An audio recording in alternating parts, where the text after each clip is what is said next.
Yeah, so about 9-4, polar form of a line. And so now we're going to have pretty much a polar equation of a line.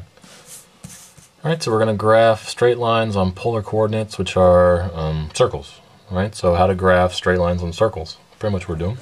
So it's all pretty much is derived from 7-6, where we have our regular normal line, right? And here's going to be our line. Let's say it starts at point A and goes to point B. So I'm going to get the equation in polar form, this line AB. Well, we start with our normal line, which is just length of P, angle of phi. All right, now we're going to add this new line that travels on this AB line. Right, and that's the way I'm going to map out the equation of this line. Well, that distance is r, that angle is theta. Right, so the point, anywhere on this line, the point's going to be r theta. Right, my r will change, my theta will change, because they're variables. All right, so the distance from P, or the angle from P and r is just theta minus phi.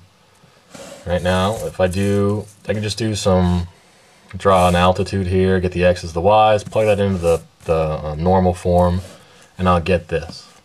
All right, so now this is the polar form of that AB line. So this will be the equation of this line, right, in terms of r's and thetas, which means it's going to be in polar form. All right, so it's a straight line now graphed on curved surfaces. Not curved like in spheres or anything, but just circles for graphs. All right, we'll keep a couple things in mind here. The r and the theta, those are the variables. All right, so if we zoom in a little bit. All right, so the r and theta are my variables. That's just going to be r and theta always. P and phi are the constants, so I'm going to have to find those and plug in numbers for those. All right, so let's see how this will work. Okay, the very first one.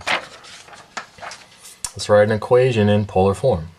All right, if they don't state it, assume this is rectangular form, right, opposed to normal form. Right, so this is going to be our rectangular form. Well, if I want to work with it, the first thing I have to do is change it into standard form. Remember, standard form has 3 rules. All right, everything is on one side equal to 0. Right, so it's equal to 0. There are no fractions, and x is positive.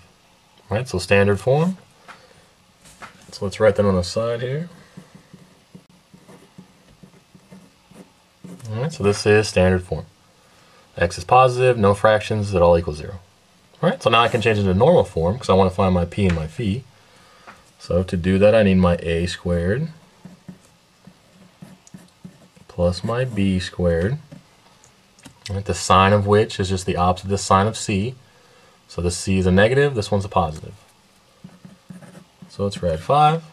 I want to divide everything by rad 5. So x over rad 5, 2 over rad 5, 3 over rad 5. Alright, so here's my normal form. And don't worry about rationalizing this equation, right, the denominators, because I don't care about this one. I just want pieces of it. I don't want the whole thing. So the first piece, in fact, I want cosine phi equals this first term, right, 1 over rad 5. Alright, and now the other piece I want is this chunk here. So P is that number. Alright, so P equals 3 over rad 5. Right? Remember, P is always going to be opposite the sign. So this is a negative term, P is positive. This is a positive term, P is negative. I will use this number, so let's rationalize this denominator. So let's multiply top and bottom by rad 5, and that's my P. Alright, to get phi now, I take the inverse cosine of 1 over rad 5. Alright, this will equal 63.34 degrees. Alright, now before I can use that, I have to check. Look at my equation, my normal form. Here's a positive x. Alright, here's a positive y.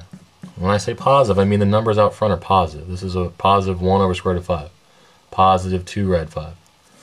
Well, if they're both positive, x and y, it means I'm in the first quadrant. 63.34 is also in the first quadrant. Right, so 2 first quadrant angles, I'm fine. Right, if first quadrant matches up. If it doesn't match up, use your reference angle, do equal triangles. Alright, well now with these two, I can actually write my polar form. So polar form is simply, so if I go up here, our polar form is P equals R cosine theta minus phi. Well, I know P, 3 rad 5 over 5, equals R is a variable. Cosine theta is a variable. And I know phi.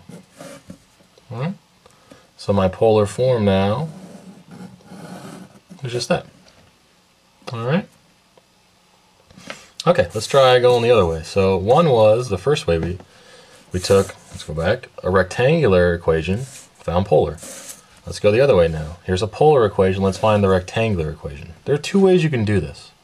Alright, the first way is with this sum and difference identity. Alright, it's always going to be cosine because the polar form is always cosine. Alright, so if I use that identity, I can expand this cosine, or theta minus 45, right, in terms of the identity. Alright, so let's zoom in a little bit. So I get 5 at r times whatever this expansion is. Well, it's cosine first, cosine second, right, cosine alpha, cosine beta. I have a minus on the inside, so I'll take the plus here. Sine alpha, sine beta. Right, sine first, sine second. Distribute through that r. Right, so you get cosine, r sine theta, sine 45. Alright, and now from 9,3, r cosine, that's an x. From your triangles, cosine 45 is rad 2 over 2. R sine is a y. Sine 45 from your triangles also rad 2 over 2. So your equation becomes 5 equals rad 2 over 2x, rad 2 over 2y. Alright, so rectangular form. Polar form is r and theta. Rectangular is x and y. This is rectangular form. Right? If I wanted to change this rectangular specifically to be written in standard form, right? So standard isn't some special case. It's just they're all rectangular. It's just how do you rewrite it? It's like the snob way to write a rectangular equation, right?